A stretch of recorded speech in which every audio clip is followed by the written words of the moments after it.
The live captioning is on. Okay. Okay, welcome everybody to the AERI 2022 paper session 7. Before we start the meeting, I will read my acknowledgement. I acknowledge that University of South Florida resides on the traditional homelands and the territories of the Seminole, as well as other historical groups, including 𝐀𝐻𝐬 and Tacoma. Next, I will make an announcement for AERI. Following the opening of virtual AERI 2022, AERI's new bylaws were ratified. This means transitioning from the interim board to a new steering committee. There are 4 positions left to fill, and nominations remain open until Friday, July 16. Please consider supporting the transition by joining the committee. Nomination information is on the listserv. If you have questions around what it would involve, please contact Joanne Evans. Through the chat, I have sent some links to the AERI bylaws and for the plenary slides. You can check that after the meeting. So now let me introduce the presenters. We have 3 presenters today. The first presenter is Stacey Erdman. She is a digital preservation librarian at University of Arizona. The second group of presenters are Sarah Buchanan and Jane Bartley. Sarah is an associate professor from University of Missouri. Jane is her research assistant. The third presenter is Rozvita-Monica Cosac. She is a PhD candidate from Institute for Southeast European Studies, Romanian Academy. So each presenter will present about 15 minutes. Then there will be a joint Q&A after all the 3 presentations. The meeting will end on time because many attendees need to attend other sessions right after this one. So let's get started. Stacey, are you ready to present? Can you hear me, Stacey? Yes, sorry about that. I can go ahead and share.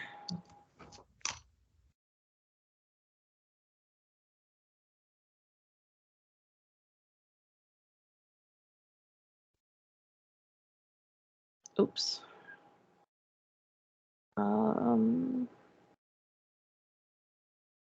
trying to remember how to. I had to port this from Microsoft PowerPoint. Let's see. We can see your slide. You just make it full screen, then we can see better. Okay. Oh. Okay.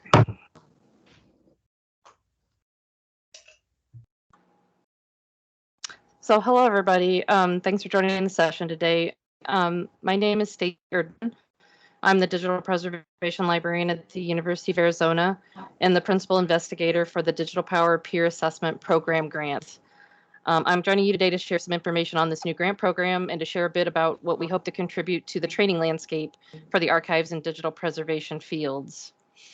So before I get into specific details about our new assessment program, I want to share a little background information on digital POWRR for those who may be unfamiliar and where this fits in with our previous work.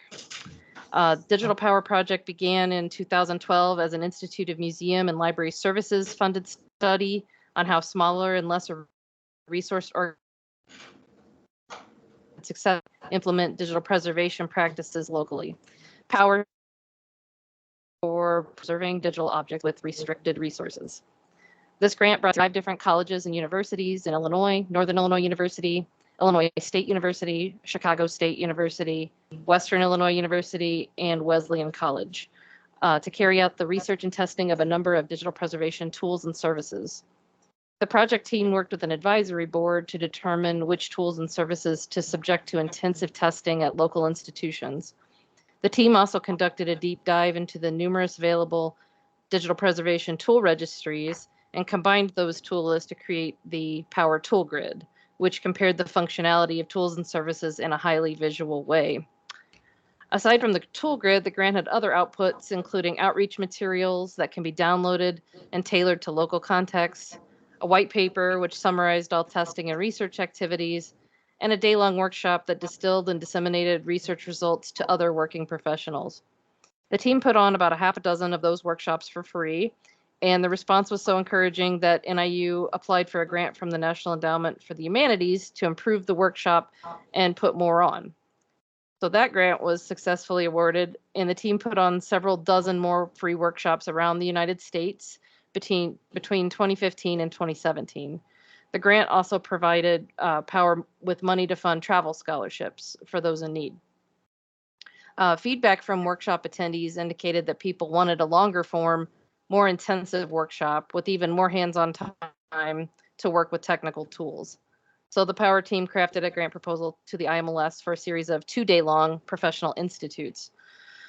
This grant was awarded in 2017 and allowed the team to put on 5 institutes around the U.S. The institutes combined a mix of classroom instruction, discussion, group activities, interactive technical training, direct interaction with instructors, and social time.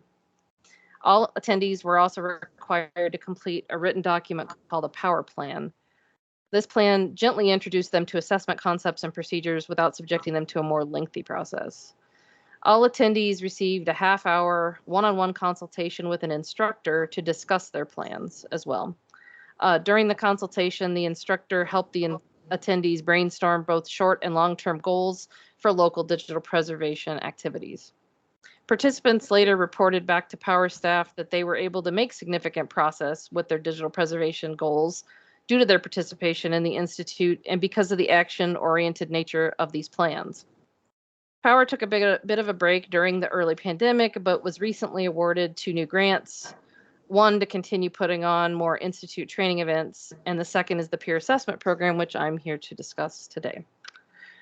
So the peer assessment program came about directly as a result of the POWRR plans deployed at our institutes, as I mentioned.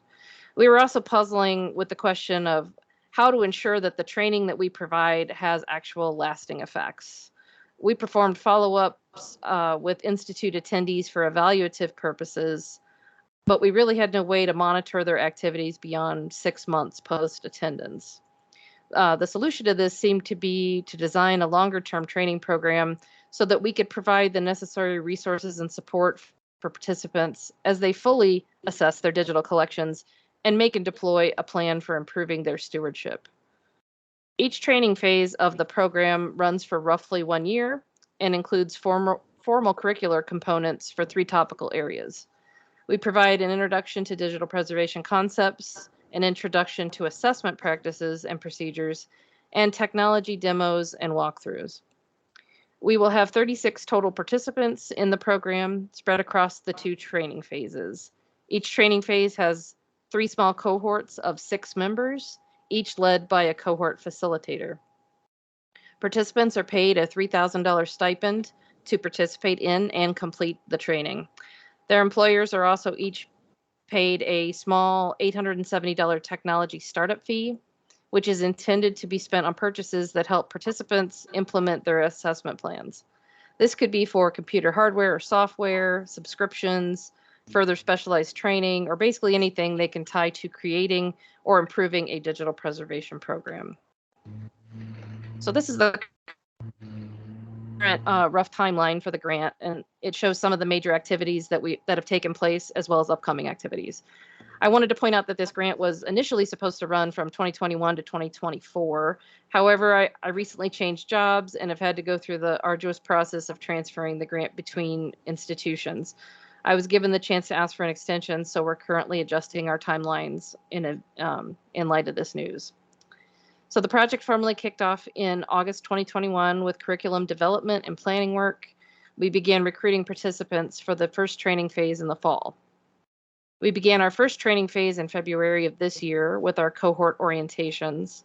The cohorts then began holding monthly meetings with cohort facilitators coaching participants through the Introduction to Digital Preservation Fundamentals and Introduction to Assessment curriculum pieces. The facilitators have also paired up the members of their cohorts and helped the pairs get started on their peer assessment projects. The facilitators will meet with these pairs throughout the summer as they write up their peer assessment reports. This fall, the facilitators will work with each of their cohort members to set short and long-term preservation implementation goals. These are to be drawn directly from the recommendations that they make within their assessment reports. The facilitators will also work with them to help decide the best way to spend their tech startup fees to best support these goals. The rest of their time in the program is dedicated to working on implementing some of their short-term goals with the support of their cohort and facilitator. So these implementation goals can be technical in nature, such as learning a new piece of software, or they can be actions related to like building awareness at the workplace or educating their coworkers. They could also work on other areas such as policy writing, creating workflows, grant writing, writing documentation, or literally any other activity that can help create and sustain a digital preservation initiative at their workplace. Phase 1 will end in spring 2023, and the participants will present their work in a virtual showcase event. They will also hand in their finalized POWRR plans, which contain their case studies, assessment reports, and details on goal implementation. Project staff will then work with a formal evaluator to evaluate the program's successes and failures. The evaluator will meet with a small focus group of participants and review written evaluations for the entire training phase. Project staff will make improvements to the schedule, curriculum, and structure as necessary. Phase 2 participants will be recruited in the fall, and then the second training phase will kick off in early 2024 and run for about a year. After the training phase concludes, the project staff will evaluate that group and begin writing the final white paper for the project. We will also edit and compile the case studies for publication in a final volume. And this is the roster of project staff right now. I'm managing the project with the assistance of Jamie Schumacher, who manages digital POWRR grants coming from Northern Illinois University, and Francis Harrell of Myriad Consulting. And we have 6 amazing cohort facilitators who have either been involved in a previous POWRR project in the past or who attended our training and used it to good effect. Sam Meister and Nick Krabenhoff are serving as our phase 1 facilitators. And here's our list for our current 18 participants and the cohorts that they're part of. These individuals are spread across 6 different time zones, which makes scheduling meetings quite challenging, but our facilitators are doing their best. As you can see, a variety of organizations are represented here. The majority are smaller organizations who have little or no digital preservation infrastructure in place. You'll also see on the left side a note about our community of practice cohort sponsor organizations. These sponsors serve a vital role in this project because they help connect our team directly with individuals who are most in need of this training. The sponsor organizations help us circulate our call for applications and then work with us directly to review the applications we receive that come from their membership. They help us with selection decisions as needed and help us publicize the project in their local areas. For phase 1, our cohort sponsor organizations are Northwest Archivists, Inc., Association of Hawaii Archivists, and Amigos Library Services. For phase 2, our cohort sponsors are the Black Metropolis Research Consortium in Chicago and the Sustainable Heritage Network, which serves tribal libraries and archives. We haven't selected a third sponsor organization yet, but if you're part of an archival organization who you think might be a good fit, please get in touch. We'd love to talk to you. We'll begin looking for phase 2 participants in fall 2023, and we'll follow the same process we did with phase 1. If we can't find 18 applicants from the 3 sponsor organizations, then we'll do a recruitment from the general population. The participants are working with 3 different assessment tools as part of their training. The first is the NDSA levels, seen here on this slide looking like a rainbow colored bingo card. This assessment has you score your organization's current state in 5 different functional areas. This model largely focuses on technical issues. The second tool they're working with is the Digital Preservation Coalition's Rapid Assessment Model, aka DPC-RAM. This model has you rank various organizational and service capabilities for your organization on a scale of 1 to 4. This model takes a bit of a more holistic view, looking at equally important parts of performing digital preservation work. And the final framework they're using is the Digital Preservation Peer Assessment Handbook, which was produced by the Northeast Document Conservation Center. This model can best be thought of as a longer form combined version of the levels and DPC-RAM. It provides components that cover technology, organizational issues, and resourcing. We tried to pick assessment tools that were accessible for those who are just getting started with digital preservation work or or who are in the most nascent stages. There are, of course, more advanced tools and auditing frameworks available, such as Core Trust Seal, the Trusted Digital Repository Checklist, and Data Seal of Approval. But these are less user-friendly and not particularly useful for novices who are trying to gain confidence in their skills.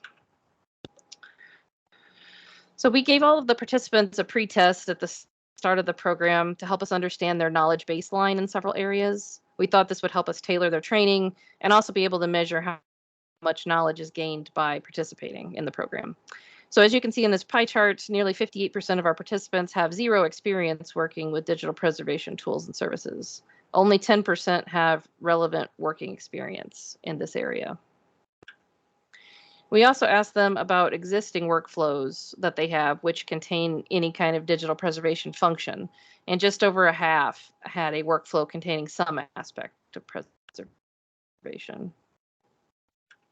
We also asked them about their knowledge and confidence surrounding digital preservation assessment tools. Only 10% had performed a basic self-assessment, such as ranking their organization on the NDSA levels chart. Everyone else in the program was totally unfamiliar or lacked practical experience with these tools when they joined. So all of these answers demonstrate to me that we selected individuals who will undoubtedly make good use of this training. We designed this program to take novice professionals and equip them with a baseline of knowledge so that they have confidence going forward to make informed decisions about the full life cycle of their digital collections. So to wrap up, I just want to say a few things about intended outcomes for this project. Obviously, we're still in early days with the training. The participants are currently working on their peer assessment reports. And until we've been able to review their first drafts, we're really kind of guessing what sorts of conclusions they might be reaching about their local digital preservation needs. However, we do have some intended outcomes, some areas that we want to explore in our white paper. One of the big questions we want to try to answer is this program reproducible? So one of my big hopes was that we could create enough guidance so that a professional organization such as Society of American Archivists could sponsor something similar for their members in the future. Would our program work without the funding incentives? Would it work if we eliminated the cohorts and just focused on peer pairs? Some professional organizations do have structured mentorship programs, so there's not necessarily a reason that a peer-led program such as this couldn't be successful. We also want to see what's to be gained by comparing the 3 assessment tools being utilized. Are the frameworks adequate? Are they missing anything? Further, will an analysis reveal that there are needs for additional assessment tools and mechanisms that we're currently lacking, perhaps something specifically targeted at novices? We also hope that the assessment reports and participant feedback will help us draw some larger conclusions about common gaps in digital stewardship practices and impediments to progress experienced by our practitioners. These sorts of generalizations can be helpful for those of us who create educational offerings for the field. The analysis could even be helpful for those who are creating tools and software for practitioners. We also hope to demonstrate the spectrum of maintenance activities that leads to digital preservation programmatic maturity, as well as the value of collaborative approaches when defining progress in this realm. We also want to demonstrate that even small investments can help small institutions make big steps towards good practice. And that's it. Okay, great. So, thank you very much. Thank you, Stacey. Next presenters are Sarah Buchanan and Jane Bartley.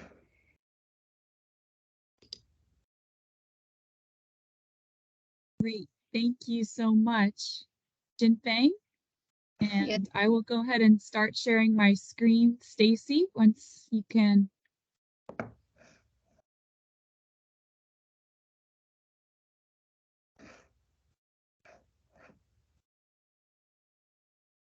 Okay, great. 1 second.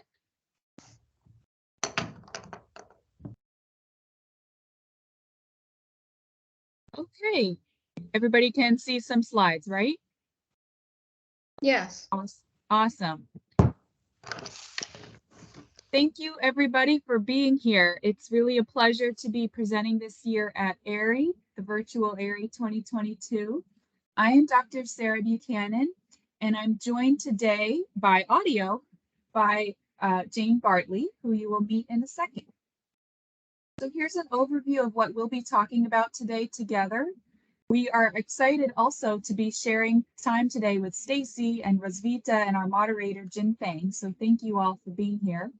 Here are some of the items we will be covering in the next 15 minutes of our presentation. I'm currently an assistant professor, and as 𝐏𝐚𝐻𝐸 noted, I did get tenure, so I will be associate professor in a few months, and I teach archival studies at the University of Missouri. And so next, as you can see on the outline here, we're going to be covering some of our work together on provenance and provenance research, some strategies and examples today, and then we'll have time for some questions, hopefully at the end. So next, virtually, I'd like to welcome my co-presenter, Jane Bartley, who's going to be joining us by audio as she's currently attending Rare Book School. So listen for Jane.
I can't hear either, but we can read. We can read the slide.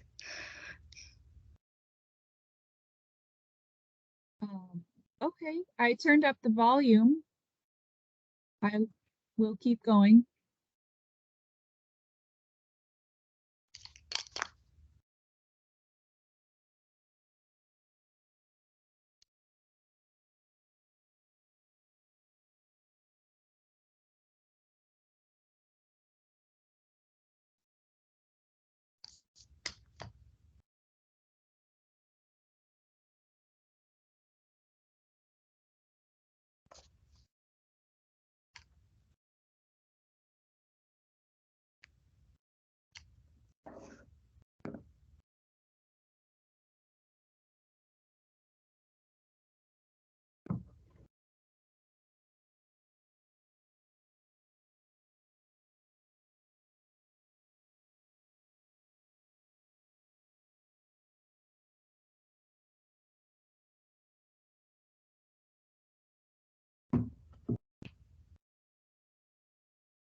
Great. Thank you, Jane. This is Dr. B back. So I'm going to speak next on some of those examples that Jane suggested and indicated as part of our general approach to this study of provenance research. And to start, I wanted to express this idea that Jane alluded to, which is this idea of putting bounds around the provenance research. As we saw with the example of the Jean-Michel Basquiat painting, some of this research can take many different directions and can lead us into many areas of research that could be very time consuming. So it's important, therefore, to put boundaries around the work. And how do archivists working with different kinds of collections navigate scope and content?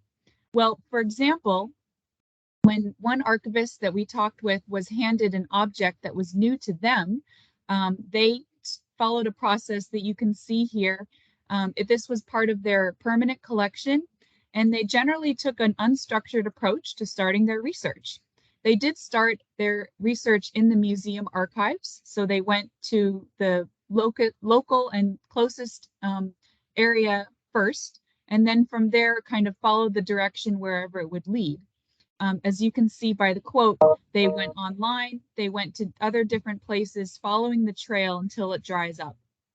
So the online research that can be many different directions can also help provide a little bit of direction and scope to the work as it takes its various shapes.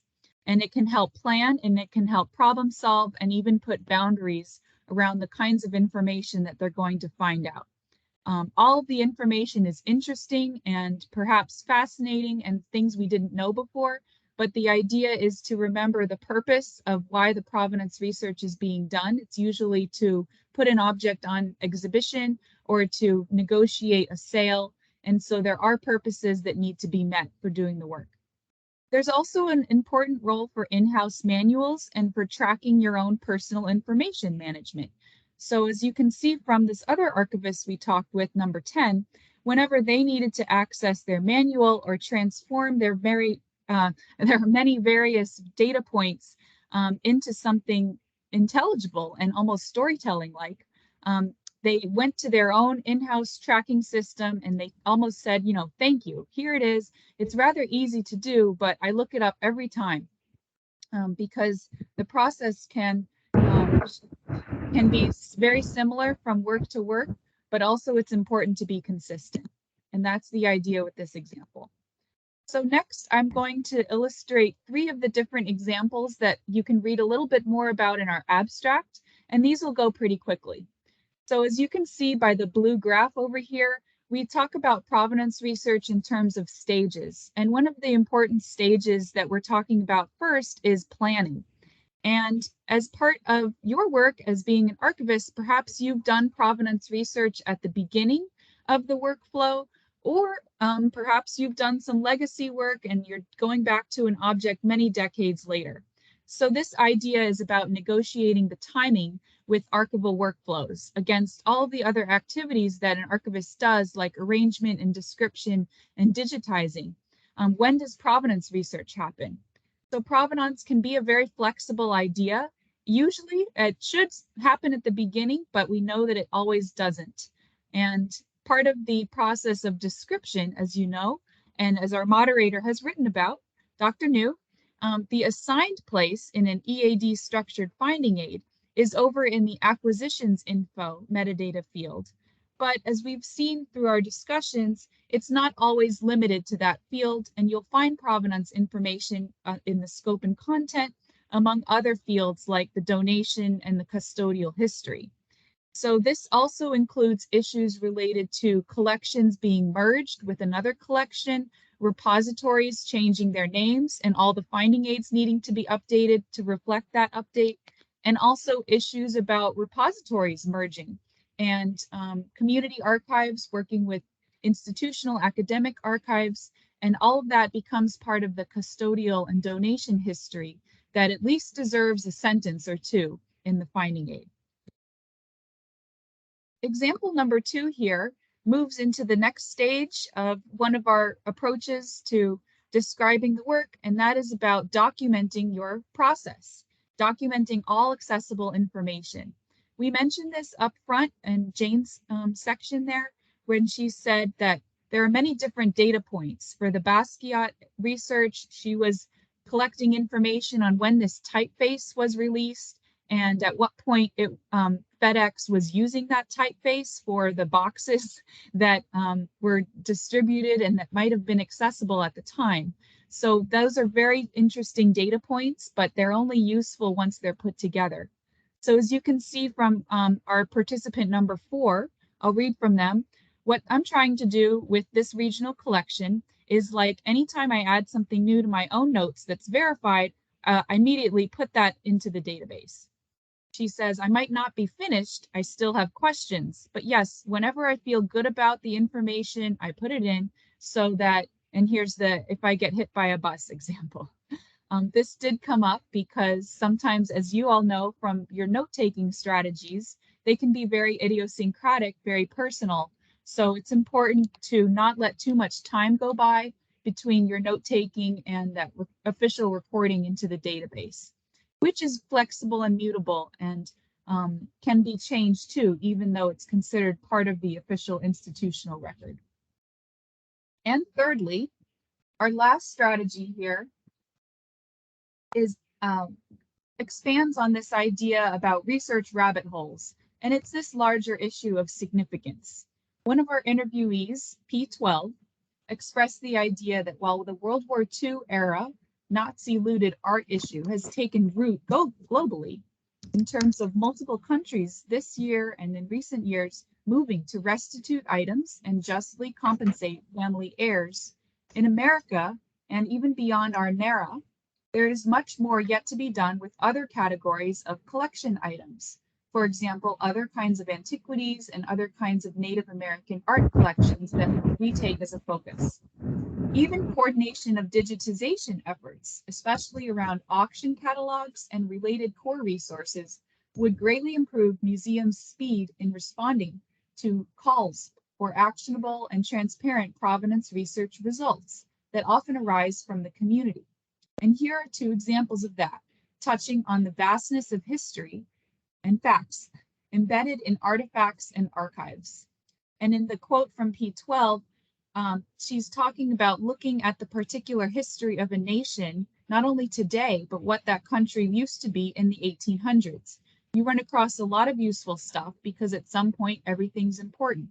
So follow over to the call out quote in the right-hand side. There was a name whose succession I was trying to follow, so she ended up using Google Earth to determine where the cross streets were in this street, in this city, and that helped narrow her scope of what kinds of sites she needed to be looking up. That's an example about trying to negotiate the scope and also being open to understanding a lot of different facets of history that might not be the kinds of stories that we necessarily have heard before. They might be underdocumented and under collected. In fact, in our archives and our institutional collections, they might not have a strong document trail, paper trail, but still it's important to retain some cultural humility and recognize that the time spans for this research can be very long. And that's echoed here in the quote from number 6, where they're looking at adding in a note of informed consent for Native materials, recognizing that some collections were taken under duress and were collected not by the collector's own choice, but at least documenting somehow in the finding aid the current institution's relationship to Native communities. Okay, and that was some quick overviews, hopefully with some examples of some of the work that we are continuing to look at through provenance research. I'd like to thank our audience members, all of our interviewees, our advisors, and our school at the University of Missouri for their support, and IMLS. And do feel free to check out our website, which is provenanceinfo.wordpress.com. I'd be happy to take any questions. Thank you all. I will stop sharing my screen. Thank you, Sarah and Jane. And our next presenter is Rozvita-Monica Cosac. Thank you very much. Please allow me to share my screen.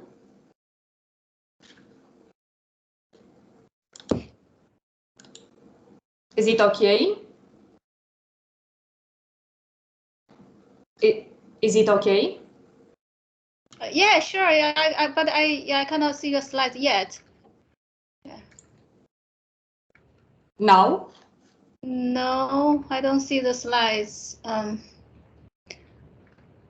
Okay. Just 1 second.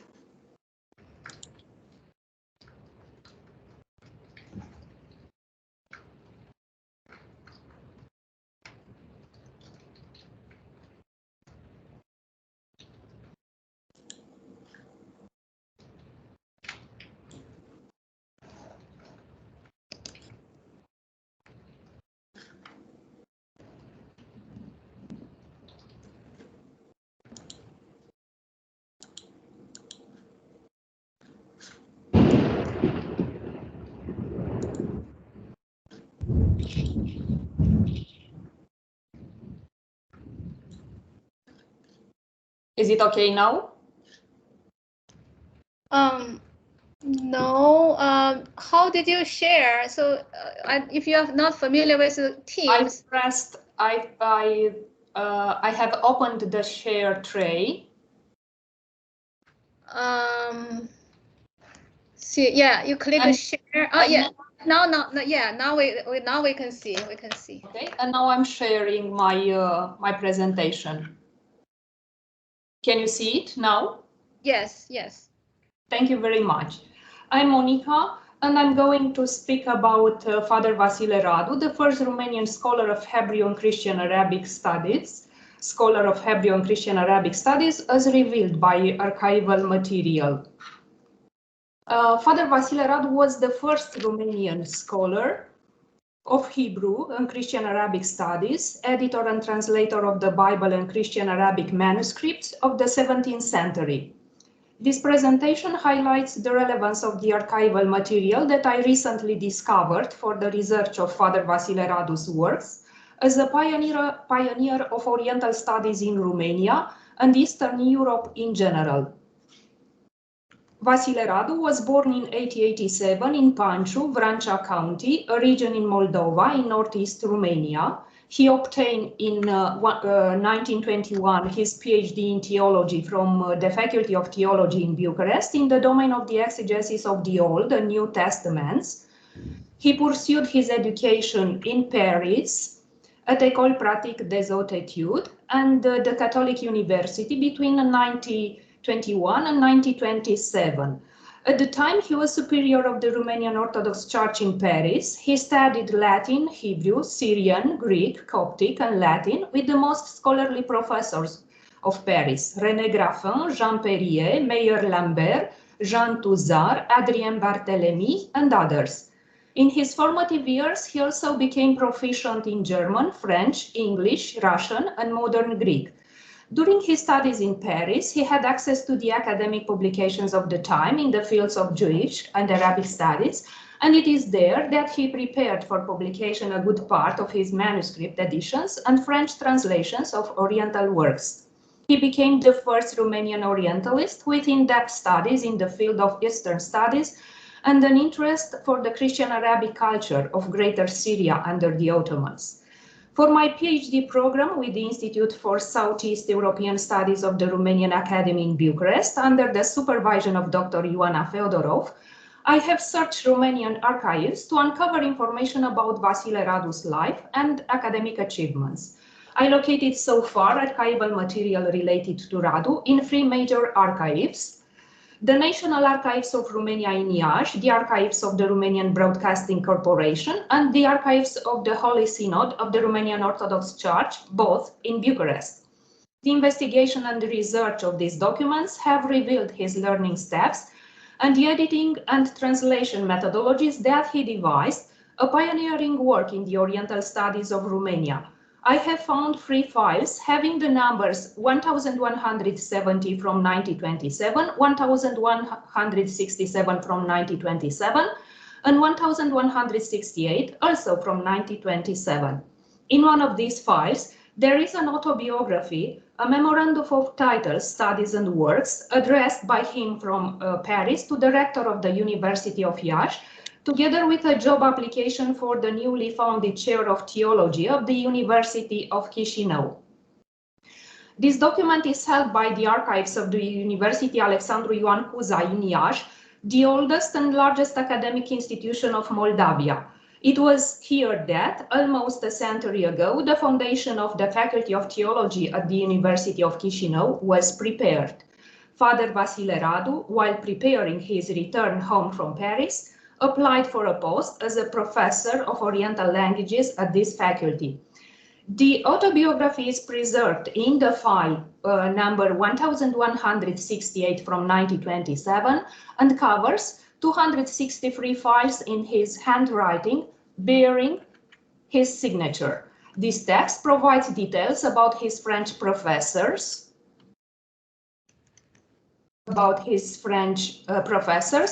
courses taken at Paris in the early 20th century, and his list of works, edited texts, translations, and studies. These documents represent an invaluable source for my research, as they allow me to present his education program, the works that he elaborated, and his working methods. Radu was the first editor of part of the Arabic text and translator into French of Paul of Aleppo's journal of his travels with his father Macarius III ibn al-Zaim, Patriarch of Antioch and all the East, who occupied the seat between 1647 and 1672. Their 7 years journey took them between 1652 and 1659 across Syria, Constantinople, Wallachia, Moldavia, present-day Ukraine, the Cossacks' lands, Muscovy and the Russian lands, and Asia Minor. His Arabic manuscript edition, based on Manuscript Arabe 6016 of Bibliothèque Nationale de France in Paris, covered the first 84 folios of the entire text, roughly a third. The methodology that he developed in order to prepare the Arabic text included the comparison of 3 of the manuscripts known at the time, which he considered the most valuable: Paris, London, and St. Petersburg. He accurately recorded the differences between them and placed them in footnotes, as usual for the collection Patrologie Orientale, where the text was published. The French translation is annotated with quotations from Romanian chronicles and historians and the works of Michel Lequien, Alfred Baudrillard, Abel Couturier, Jules Pargoire, Charles Dihl, etc. The Romanian scholar considers some of the philological options of the previous translators. Francis Belfour, who had translated the entire journal into English in 1829-1836, based on the London manuscript, and George Murkos, who achieved a Russian translation in 1896-19. Radu's conclusion was that the versions of Belfour and Murkos, based on a single copy, moreover a faulty one, were insufficient and could not be used in all confidence. Radu's translation remains a valuable instrument for the historians of the Levant and Eastern Europe in the 17th century until today. Radu first published an extensive commentary of all the translations and manuscripts of Paul's journey, Voyage du Patriarche Macaire d'Antioche, Études préliminaires, Valeur des manuscrits et des traductions, in Patrologie Orientale, Paris, 1927. The philological comments included in this preliminary study are extremely useful for the translators, as they include details about the dialectical Arabic of pre-modern Syria and the translator's options in their work. Radu described his methodology in the Memorandum of Studies and Works to explain his competencies in editing Arabic manuscripts and translating from Arabic, which were unique for Romania at the time. He added to his letter a list of titles that he had published or were still in progress, starting with his work on Paul of Aleppo, published in Patrologie Orientale, the preliminary study, then the Arabic edition and French translation in several parts, beginning with 1930. The last part of his work was published after his death in 1946 from the manuscript in his archive. The unpublished works amounted to 8 texts translated from Arabic into French or written directly in Romanian. Gad Nabu in Assyro-Babylonian literature, Prophet Micaiah, an exegetical philological study, his doctoral thesis, the translation of chapter 14 of the Genesis, Hammurabi's Age, Profession de foi du patriarche Macaire d'Antioche, based on manuscript 224 of Bibliothèque nationale de France, La transubstantiation dans l'Eucharistie, Arabic text and French translation based on manuscripts number 225, 226, and 227, Profession du foi du patriarche Matthieu d'Alexandrie, Arabic text and French translation, La présence réelle, note de Paul d'Alep sur la vie de son père, Lettre du patriarche Macaire à Louis XIV, based on a manuscript in Bibliothèque nationale de France, Histoire du patriarche d'Antioche, écrite par Macaire, the Romanian translation of the records of Assurbanipal, king of Assyria. All these works are accompanied by comments and philological footnotes. The file contains the handwritten list and the printed version, both signed by Vasile Radu, and the letter accompanying several printed works that he was sending to the president of the university. The letter from July 6, 1927, was addressed to the Minister of the Education, Constantin Angelescu. It represents page 16 from file number 1168. From this letter, we find out that in Paris, Radu studied at the Catholic Institute, Literary and Dialectical Arabic, Codicology and Paleography of Arabic Manuscripts with Professor Jean Perrier. Here, he attended Old Testament exegesis courses for 6 years and prepared a bachelor's thesis with Professor Meyer Lambert. All these courses were attended to deepen his knowledge of the history of Assyria, Babylonia, and Egypt, and to put this knowledge in the service of the Old Testament. All the personal information on his life, education, and job application for the University of Chișinău is only available in this important source that I discovered in the archives of Iași. Father Vasile Radu was hired in 1927 as a professor of the chair of Hebrew and exegesis of the Old Testament of the Faculty of Theology in Chișinău. In addition to his work as a translator and editor of Oriental manuscripts, Radu was a professor concerned with modernizing education in the Romanian universities based on his experience of the French academic institutions that he knew well. During the time that he taught in Chișinău, he worked with Father 𝐀𝐻𝐬 on the Romanian translation of the Bible in Romanian, with the collaboration of Metropolitan Nicodim of Moldavia, who later became Patriarch of the Romanian Orthodox Church, 1939-1948. The second document that I discovered in the archives of the Romanian Broadcasting Corporation comprises an account written by Father Vasile Radu about his work on the translations of the Bible, together with Father 𝐀𝐻𝐬, a great Romanian theologian and literary author. This is a letter of 8 pages, signed and dated by Father Vasile Radu, Bucharest, February 15, 1939. It is handwritten in ink on lined paper, and it has the title, The Bible of Carol II. This letter is a document of a real historical value, as Vasile Radu explains here, the need for a new translation based on the contemporary knowledge of the Biblical East. Father 𝐀𝐻𝐬 and Father Vasile Radu translated the biblical text, observing a different methodology than the previous translators. Almost all the texts published before the translation made by Radu and 𝐀𝐻𝐬 were indirect translations made through intermediate languages, whilst the two worked with the original text in Hebrew and Old Greek. Radu translated the Numeri, Deuteronomy, the Book of Kings, and many other books of the Old Testament. In the letter held by the archives of the Romanian Broadcasting Corporation, Father Vasile Radu expressed his opinion that, I quote, "Lately, biblical studies have made a great and unexpected progress through the in-depth study of the Bible in the light of Semitic comparative philology, the Eastern and biblical archaeology, Eastern history, and especially the recent discoveries following the excavation works in Palestine, Egypt, Assyria, and Babylonia." End of quote.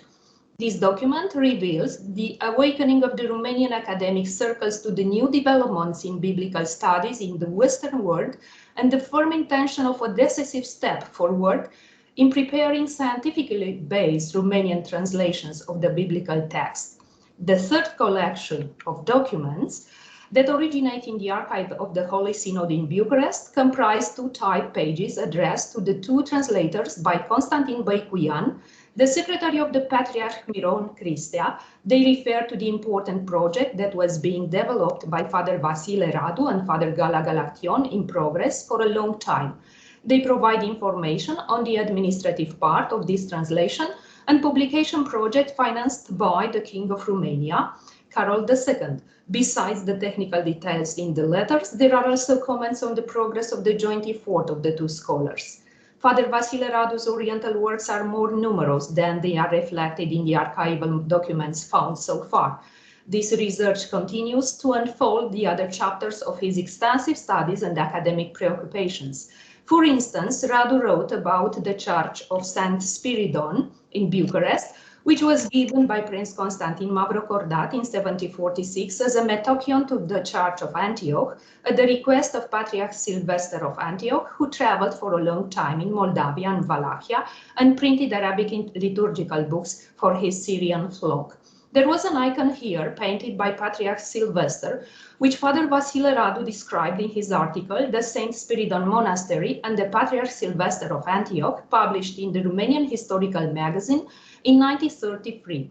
For all his Hebrew and Arabic works, Radu composed his own methodology, thus becoming acknowledged as a pioneer of Oriental studies in Romania. To reveal the complete picture of his education, scholarly activity, and relevance for the field of Oriental studies in Romania and Europe, more documents such as those that I discovered so far need to be located in Romanian, Moldavian, and French archives.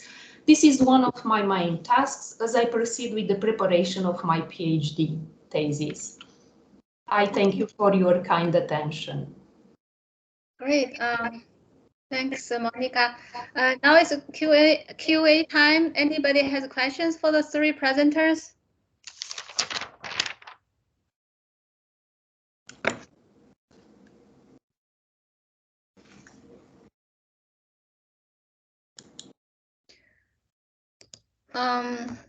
I have a question for Stacey.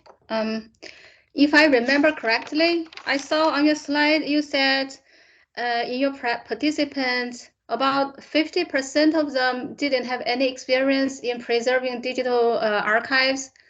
So I'm wondering, like, what kind of participants are they? Are they newly graduate students with archives management training, or are they like a senior archivists who have been working in the field for a long time? Because I think, in my impression, the archival education program had been teaching digital curation, digital preservation for many years, at least 2 decades.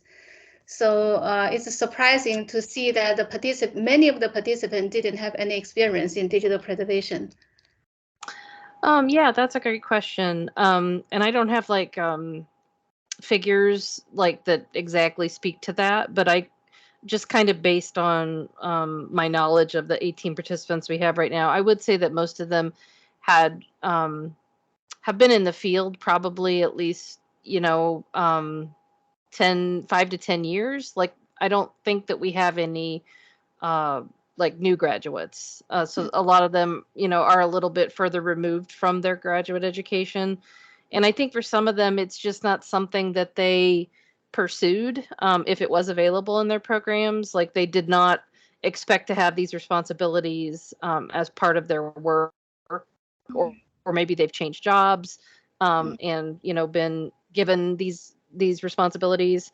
I think a fair number of them are like lone arrangers. So they have like kind of the full scope of archival functions as part of their job. So I think it's probably not really like an indictment on what the graduate schools are doing or not doing. It's more that these are people who, just need to augment their skill sets because they've been working in the field for a while and just haven't had this kind of training available. Okay. So I have a question for Monica. I listened to your presentation. So I know you found archives related to that scholar in 3 different archives. I'm wondering if you encountered any barriers in accessing archives, because I know you know, in the United States, it's quite free to get access to archive. But I know in some Eastern countries, like in China, Vietnam, like when you want to access archives, you need certain credentials. You need, you know, recommendation letter from some authority, something like that. So I'm wondering, like in your experience, when you try to access those archives, have you ever encountered any barriers? They can be social barriers, like or technical barriers, like whether the archives have been digitized and accessible online, and whether you need a certain credentials or permission to get access to those archives. All these archives are state archives, so they are public archives. Therefore, they are open to anyone. Okay. So they are already digitized and made publicly accessible online, you mean? Part of them, not all of them. And for those that are not digitized, so you need to travel to that location to get access? Exactly. Yes. Yes. And to read the file. Do you need a certain permission to go into the archives? Not a special one, only a library card. Oh, okay. Good. Any other questions for the presenters? We have 2 more minutes. If I may ask my own PhD student, so far looking for material about Father Vasile Radu only took her to Romanian archives.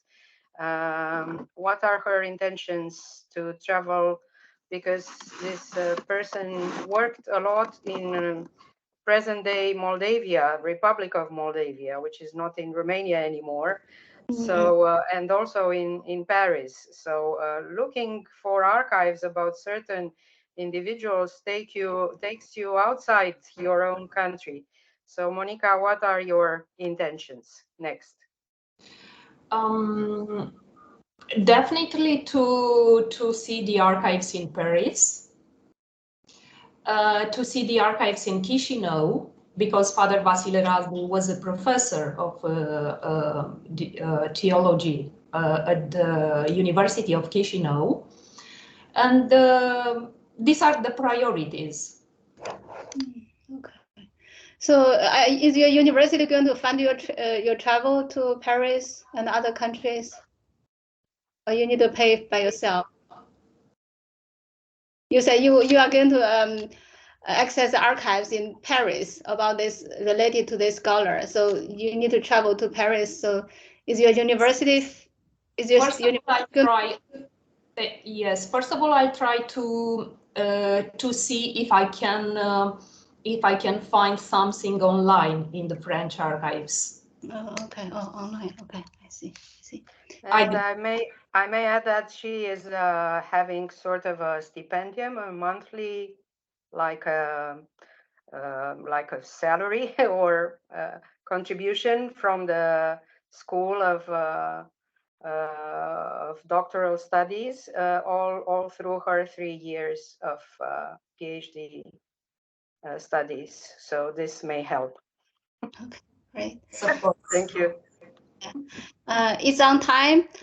So I want to thank all the presenters and the attendees. It was a great session. Nice to see you here. So I wish you enjoy the rest of the day, and I hope to see you in other sessions. Thank you very much.